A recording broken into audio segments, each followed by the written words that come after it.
There we go. 3, 2, and 1. Well, Mayor Katie, welcome to Mayor's Monday at WSAU.com. Obviously on Casual Friday. It is Casual Friday. It is, and it's Fair Week. Yeah, and I got this really cool shirt at Wausau Fest. It's very cool. So yeah, and it's Fair Week. Wausau Fest was last week. Oh, yeah. The Wausau population has been inflated for the last couple of weeks. I'm guessing this is probably one of the highlights of your job, being a people person that you are. You've been out at all these events, talking to people, shaking hands everywhere. Oh yeah, it's a lot of fun. I have an excuse to go check things out at the fair. You know, I inspected all of the goats this week. So they're doing great. There's some babies, adorable. Carved some cheese. Wausau Fest was amazing. I mean, 3 hours of speeches can get a bit, long, but it was good. We had a lot of good storytelling happening. So, and obviously, everywhere we go, food, amazing. So yeah. Indeed. What has been your favorite so far besides the cheese, obviously? Yeah, you can't go wrong with cheese, right? So, I'm a sucker for bubble tea, and I know that's weird, but I've had it at the fair. I had it twice at Wausau Fest. I know that's not a food necessarily. Do we count tapioca? But I love it. So coconut bubble tea, I'm all about this. Well, I believe tapioca is technically a root.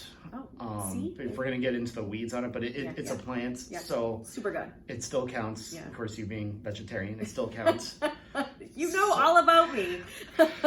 We've been doing this for 18 months or so. You learn stuff about people. Yeah, indeed. So your cheese carving, by the way, how did that go? Were you happy with your performance? I'm not going to say I phoned it in. Okay. But it was a challenge this year. I started with one idea and then I went to my secondary idea. So I did a lot of grading. So clearly my sculpture was great. But it was a no-mow May lawn.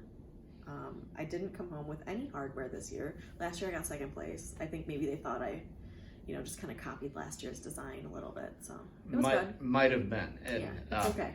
Last year, though, I believe my favorite thing from it was the remnants were all put in a pile, and that became the Wausau. That was the mall, right? Yeah, we've got the trophy around here somewhere for that one. Yeah, so indeed. You know what? It's okay. You can't win them all. The first place winner was actually Heather from Restlawn Cemetery with her logo of Celebrate Wausau 150th anniversary. So you know what? We all won. Indeed. And that takes some serious skills right there because remember, there's no backspace button when you're carving cheese. You can't even fit it back in. It is not like clay. It is tough. No, it's real tough, which is why I hope I'm never invited to participate. I mean, who knows? Belky could use some competition probably. From the radio arena. Probably. Talking about the fun stuff to the business stuff, big week for the Wausau Center Mall site. Big last couple of weeks, actually. You had the big committee of the whole meeting to get everybody caught up on that. And then we also had a new development that was approved, or at least is going to council this week from SC Swiderski for the riverfront. Yeah. So those are two real big projects. Super excited about the Swiderski plan. It looks great. We love supporting the local developers. It was exciting to see what people had envisioned for that space. But I think working with Swiderski is going to be fabulous. So I'm really excited. Obviously, we continue work with the mall, working on some analysis as it relates to their ask for TIF funding. So we want to make sure we have that all kind of in a row before we bring it to council. We're talking about which kind of meetings do we have here? Probably not another committee of the whole. We'd like action. So, you'll see that finance, economic development, council, all of that in the next few weeks, if not, months, if not weeks. So we'll see. Yeah, indeed. And the Swiderski development, I don't know that you're going to find a more aesthetically pleasing design for that area. Yeah. That is an absolutely beautiful building right there. Obviously, they're asking 15% from the city in tax increment financing, so I know that might be a number that some might think is still high, but just give us an idea of what the benefit is from using that for a project. Yeah, so we feel good about that ask, actually, based on, we've been trying to, getting into the weeds here. I actually asked the University of Wisconsin to help us develop a database of how do we know if TIF is successful? What are the going rates? Things like that. And everything I'm hearing across the board is that people are asking for 20% of TIF. And so that's hard for me because I'm still in the old timey mindset of like 10% or less. But I guess that's not the way the direction of this world is going. So we're looking for a little bit more insight into like what should we be expecting from developers to ask us for. But yeah, really excited. They came in well below the other developers' request of a lot more, a lot more. You know, I did meet those developers when they were here checking out the riverfront, and you know, they're really excited about Wausau and things like that. But you know, they require a little bit more investment on the part of the citizens. So I think the council made a really great decision. So what we'll be getting is, you know, great high quality structure here, places for people to live, 200 new apartments, and finally getting a little bit more action there after kind of waiting basically ever since I got here, right, to get something going again. And I think you know, one of the things that I had asked Liz Broduck about with this as well, and I'll ask you, of course, the previous developments there's been a couple that have fallen through. Swiderski was actually interested in it back then as well, but how important then is it, you know, for the community to be able to see, okay, we are making an investment with a local developer here that as far as we know, has a good track record here and will perform, because this area does have a little bit of history to it before you got here, obviously. Oh yeah, I mean, you know, it's funny, you kind of see the time kind of rotates and it repeats itself and that kind of thing. So this is really great. Swiderski is very reputable. They live here, they work here, they're excited about this place. So, you know, I appreciate that. So I think this is really good that we're moving forward again. You know, we do need to see some development happening there. So indeed, yes, very important. And at the mall site as well too. There's at this time no reason to believe that T-Wall is going to, you know, maybe end up backing out of this, or something will go sideways on that site as well. Yeah, you know, I don't have any reason to believe that.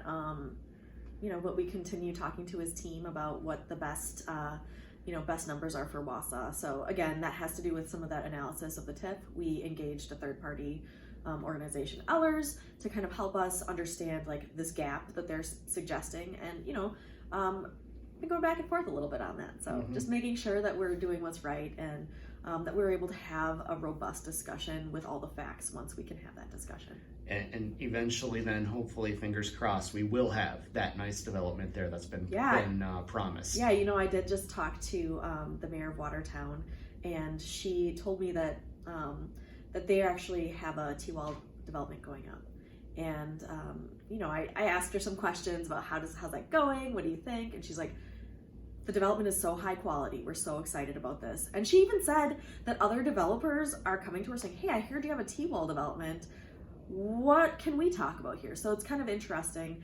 They're in a similar spot as us. We're a little bit further down the road, I would say, as far as, you know, she talked about they were developing a city square and things like that. But, you know, she felt positive. So that gave me a little bit more to go on. I'm still calling all my mayor buddies. I'll have a couple of meetings with them later. But yeah, it's been interesting. And eventually, my dream of being able to walk down there, go get some high quality pho, and then go to the comic book store and absolutely geek out for 2 hours is going to come to reality. Yeah, whatever. Talk to me about this comic book store. Do we need to poach it from Stevens Point? I mean, I love that comic book store. Maybe. Yeah. Maybe. I would also like to take Radio Chaos. Love them. Okay. I will. We cannot have enough music stores here. Just so you know. Not at all. Not at all. And that is a discussion we'll have to have with Mayor Louisa here in about. Oh, yeah, he's going to be so mad at me. Indeed. That's Indeed. Okay. That's okay. Next thing up, I know something that you're absolutely excited to be talking about, and that is voting. Oh yeah, it's going to happen. It's going to happen tomorrow as this is airing. Yep. What do people need to know before they head to the polls for the primary election? I think the big thing is for everybody who's voting in this election is it's a partisan primary. So you cannot like pick and choose which party you want to vote in, or your ballot will be disqualified. If you're voting for Republican candidates, it's Republican on down. If you're voting for Democratic candidates, it's Democratic on down. Same with, I didn't actually check to see if there were Libertarian or Independents, but same thing there. I'm guessing probably not a lot of that, but you never know. So people can vote. We did change our District 6 polling site. That's now at Sylvan Hill. So we heard a lot from that neighborhood that, hey, we want to vote in our neighborhood. We don't take us down past downtown. So we changed that up. So we're waiting for feedback there. Yeah, and I'm excited. I think it'll be a good night, and ready to move forward to November. Exactly. And again, the ballot drop box outside City Hall locked up. In fact, I see it's now camouflaged as well. Yeah. So yep. It's been locked ever since that Supreme Court. Actually, since the February election, you just couldn't put anything in there. But I don't know that a lot of people knew that. They just saw it. So the clerk's office covered it up to make sure that people were not confused. Indeed. So that's, again, not in service. Bring your ballot back either to City Hall on Monday. Bring it back to your polling place on Tuesday. You might have to check that one. Bring it back to City Hall because we have central count. Sure. And so that's where all the absentee ballots come. So if you have an absentee ballot, bring it to City Hall. Bring it to City Hall. Indeed. And then add to the polling place. One thing I don't think we talk enough about, because this is actually how I registered to vote in Wisconsin. You can register at the polls on the day of the election on Tuesday. Yep. So tell us what that process is like for voters. Yeah, so it's pretty painless actually. I met a woman outside yesterday who took advantage of our later opening, or staying open later opportunity. So she registered to vote. She had to fill out her paperwork, address, name, all of that. Had her ID, government issued ID. Make sure you have that. If your address doesn't match, your current address doesn't match your ID, make sure you bring in that either a utility bill, something like that. So make sure you have your address on there. But yeah, we have all that linked on our website to make sure you bring in the right ID and living and voting in the right place. Indeed. So all of that, you can do that here at City Hall. You can do that at your poll. So. And again, they make it real easy to do. And then after that, you can go on the website and you can see all the details. It's really exciting. Every election that you have voted in, you can see your polling place. Yep. All the time. And that's the myvote.wi.gov website. It's almost like you've said it a million times over the last who knows how long. Indeed. And 5 years now here in Wausau, we're going on. I'm getting to the point where maybe I'm starting to feel like I've been here too long. You're vested. Never mind the fact that I've got the house and the cats, because we have to have a cat mention in here as well. Always. One more thing then before we let you go, talking about PFAS, where are we at right now? We know that the new drinking water treatment plant is going to be a little bit delayed. It's going to be into September before we've got that online now. And we do know that we do at least know that we are going to be down below 20 parts per trillion when that comes online. Yep. So when the new plant opens, it should fall somewhere between 0 and 12 for parts per trillion as it relates to PFAS. Now the commission voted a few months ago now to move ahead with a granular activated carbon system to add on. So that will get us hopefully to non-detect. We're running that pilot program to see how long until breakthroughs, things like that. So, but we're expecting that to take care of us for the PFAS, but also for future contaminants. GAC is very reliable. It's the most conservative, kind of a system you can get. We wanted to make sure that if we're going to go ahead and invest in this, we're going to get the best system we can. So moving ahead with that, that'll be a little bit later.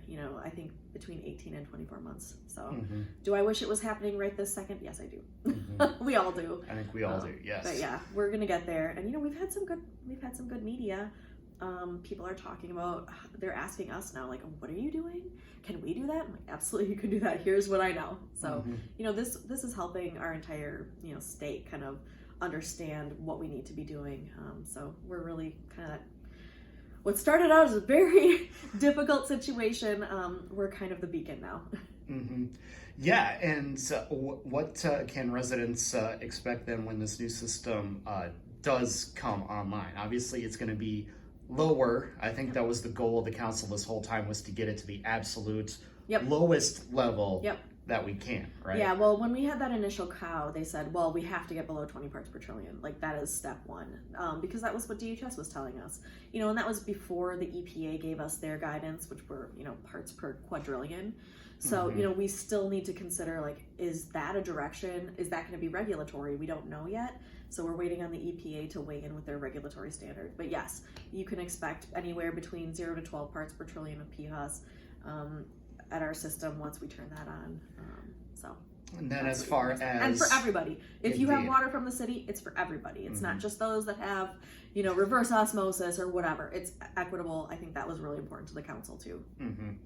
And for those that have the zero water filters, which are a carbon filter, a little mini one. Carbon, resin, they've got 5 different layers there. Indeed, and it's not something that the city can just plug into the pipe there, unfortunately.